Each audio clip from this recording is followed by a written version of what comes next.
आप सभी से और मेरा स्वयं से भी प्रश्न है कि इस गौतम बुद्ध नगर में आप खड़े हैं, क्या आपने कभी सोचा यहाँ पे कि जो आम आदमी है उसके लिए सरकारी अस्पताल कितने हैं और निजी अस्पताल कितने हैं?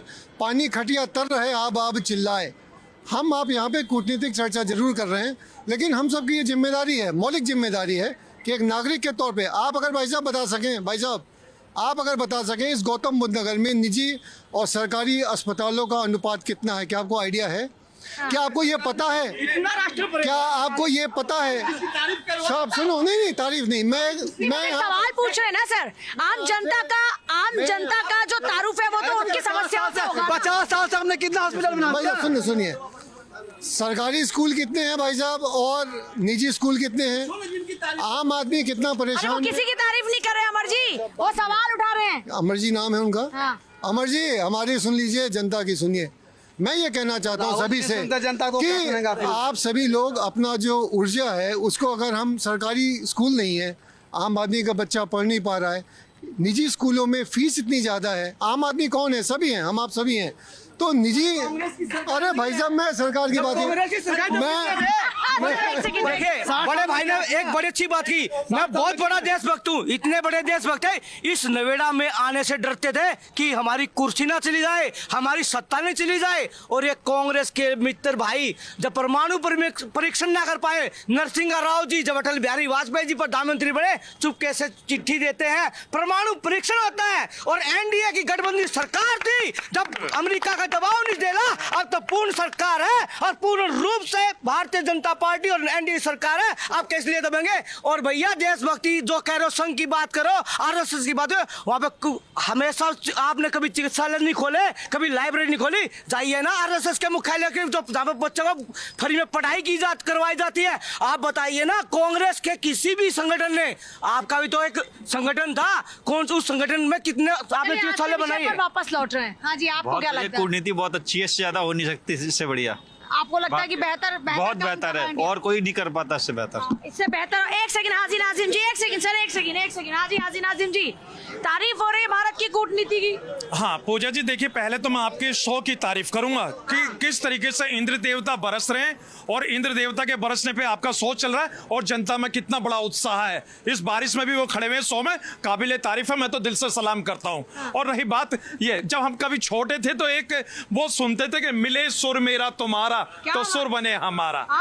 ये कभी हम छोटे से जब सुना करते थे, सब छोटे में ही सुनते थे पहले। तो फिर अब जो बात यहाँ पे आ रही है कूटनीति और विदेश नीति की, तो हाँ फिर बड़े होके भूल जाते हैं, छोटे तक ही रह जाते। हाँ पूजा जी, देखिए अब मैं बड़ा हूँ तब भी मुझे याद है, तभी मैंने उस बात को कहा। और देखिए रही तो बात, आपके सुर में सुर मिल रहे हैं कि नहीं मिल रहा है इस बात पे कि कूटनीति हमारी जबरदस्त है? हाँ देखिए, बिल्कुल हमारे देश की कूटनीति विदेश नीति बड़ी स्ट्रॉन्ग है। ये कह देना ईरान की बात कि ईरान ने कहा कि भारत पूरी दुनिया से सबसे अच्छा मुल्क है, भाई हाजी नाजिम खुद कहता है कि मेरे भारत जैसा मुल्क पूरी दुनिया में कोई मुल्क हो नहीं सकता। और मैं तो हमेशा इसी बात को कहता हूँ, लेकिन अगर ये कह देना विदेश नीति और कूटनीति में फर्क होता है। क्या कर रहे हैं? ये बात तो वहाँ बाहर के नेता कह रहे हैं सर, ये कोई बीजेपी के लीडर थोड़ी बोल रहे हैं ये बात। पूजा जी, अगर मैं कहूँ कि मैं खूबसूरत हूँ तो मेरी अपनी बात है, लेकिन ये भी कहे कि मैं खूबसूरत हूँ, मैं कहूँ ये भी कहे कि आप खूबसूरत हैं, तो उस बात को एक ईरान के जो रिप्रेजेंटेटिव है उन्होंने जब ये कहा, जब ईरान के रिप्रेजेंटेटिव ने कहा कि हमारी कूटनीति बेहतर है, नाजिम के विजन, इनके विचार हैंडसम है कि नहीं? बहुत खूबसूरत इंसान है। बाकी विचारों की बात हम बाद में कर लेंगे।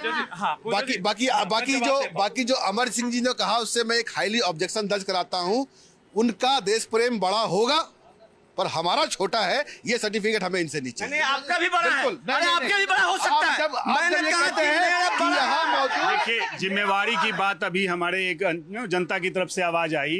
वैक्सीन क्राइसिस से लेके उस समय भी भारत ने कई देशों में फ्री वैक्सीन दिया, चाहे वो फार्मास्यूटिकल की बात हो। अभी मैं बताऊं, हमने नेबरहुड फर्स्ट की पॉलिसी के तहत बांग्लादेश को, श्रीलंका को, मालदीव को, नेपाल को, भूटान को, सबको डीजल और तेल की सप्लाई जारी रखी है। ये दिखाता, उतना ही नहीं, अभी हमारे भाई साहब ने अफगानिस्तान की बात की, हमने अफगानिस्तान और ईरान में जो अभी क्राइसिस में है वहाँ पे दवाओं का मेडिकल इक्विपमेंट्स की सप्लाई करते रखी। तो ये दिखाता है कि भारत एक लीडर के रूप में, एक विश्व बंधु के नाते अपनी भूमिका बहुत ही जिम्मेवारी से और आगे बढ़ के लीडिंग बाय एग्जाम्पल वो करके हम आगे साथ दे रहे हैं जनता का। मिल गया हाजिर नाजिम जवाब? नहीं मिला। एक सेकंड रुको, आप बताइए जी, जवाब दीजिए। नहीं पूजा जी, बीजेपी के प्रवक्ता, आप मान लेंगे उनकी बात या मानना ही नहीं? ये कह रहे हैं कि मानना ही नहीं है आपको। बिल्कुल मानेंगे। पूजा जी देखिए, हमारी तरफ आएंगे तब हम जवाब देंगे।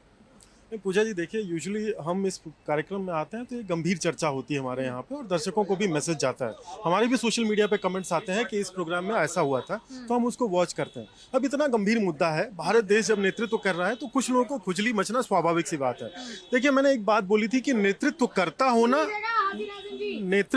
होना और नेतृत्व के पीछे चलना, ये दो अलग अलग चीजें होती हैं। अभी तक हो सकता है ना, विपक्षों की आदत नहीं रही है वर्ल्ड लेवल पे नेतृत्व करने की। ठीक है, एक ये कारण हो सकता है, उलझन का एक ये कारण हो सकता है। बाकी देखिए, कोविड से हम लोग देख रहे हैं, 2020 के बाद से हम लोग देख रहे हैं, यूजुअली उसके बाद से मैं भी जो है अपनी पार्टी का मत रखने के लिए आ रहा हूं आपके कार्यक्रमों में। और अगर मैं इनके जो है इनके सूक्ष्मता देखूं इनको, तो इनको केवल अपॉर्चुनिटी चाहिए मिस इन्फॉर्मेशन का बाई प्रोडक्ट बनने के लिए। ठीक है, मिस इन्फॉर्मेशन होना एक गलत बात है, इन्फॉर्मेशन ना होना एक कोई बात नहीं, आपके पास नहीं है, लेकिन mal information and disinformation दुर्भाग्य से वो भी चलता रहा है पैरेलली, और उससे हमारी विदेश नीति भी इम्पैक्ट होता है। हमें एक आवाज में पक्ष और विपक्ष को, आप उठा के देख लीजिए इजराइल में क्या हो रहा है, अमेरिका में क्या हो रहा है।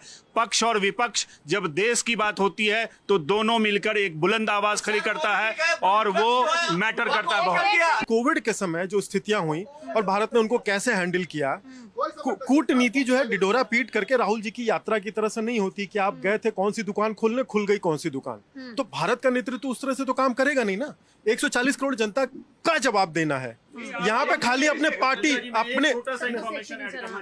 पार्टी में जो जवाब दे ना हो, जो सदन में जवाब दे ना हो, जो सदन में गंभीर ना हो, जो सदन संसदीय प्रणाली को गंभीरता से ना लेता हो, उससे मैं इससे ज्यादा की अपेक्षा नहीं रखता। उनके कारिंदे भी उसी प्रकार के हैं। मुझे आपके कार्यक्रम की गंभीरता मुझे बहुत अच्छी लगती है और मैं उसी गंभीरता के साथ कहना चाहता हूं कि देखिए, आज अगर विश्व भारत के नेतृत्व को सराह रहा है तो खुजली होना इनकी स्वाभाविक सी बात है। मैं जनता से और प्लस दर्शकों से यह अपेक्षा रखता हूं कि आप इनको उसी प्रकार से लेंगे, ये कितने गंभीर हैं।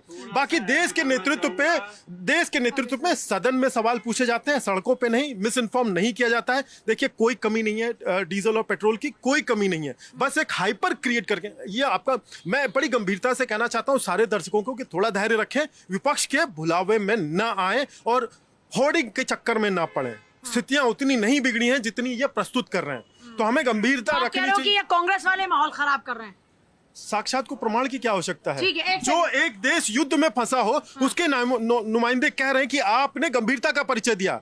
वहां भी मानव रहते हैं, वहां भी परेशानी है और उनका भी दूरगामी लक्ष्य है कि ह्यूमैनिटेरियन एड जो सबसे पहले भारत लेके पहुंचता है वो कम से कम कहीं से रिस्ट्रेन ना हो। 7 सालों बाद ईरान से तेल आना शुरू हुआ है। जो पेमेंट, देखिए, ईरान किसी को बिना पैसा लिए अभी दे नहीं रहा, पेमेंट करो तो भाई। भारत एकमात्र वाहिद एक ऐसा देश है जहां पे कि पब्लिक के लिए कर रहे हैं सब। अरे नहीं, अब इनको विपक्ष को कौन समझाए? देखिए मैं यहाँ पे ऐड करना चाहूंगा, भारत और भारतीयों का बोलबाला पूरे विश्व में है। आप गूगल नासा किसी की भी बात कीजिए, और आज देखिए उसका परिणाम कि पूरे मिडिल ईस्ट की अगर हम बात करें, वेस्ट एशिया में 1 करोड़ भारतीयों की संख्या है। अगर पूरे विश्व की बात करें तो 204 देशों में लगभग 3.5 करोड़ भारतीय हैं। और ये दिखाता है कि उनकी एक्सेप्टेबिलिटी, भारत की एक्सेप्टेबिलिटी पूरे विश्व में है और उसका लोहा पूरी दुनिया मानती है। इतनी विकट परिस्थिति में भी हम जो अपना सदास्या के भावना से करते जा रहे हैं, ये बहुत बड़ी बात हो। आप सभी का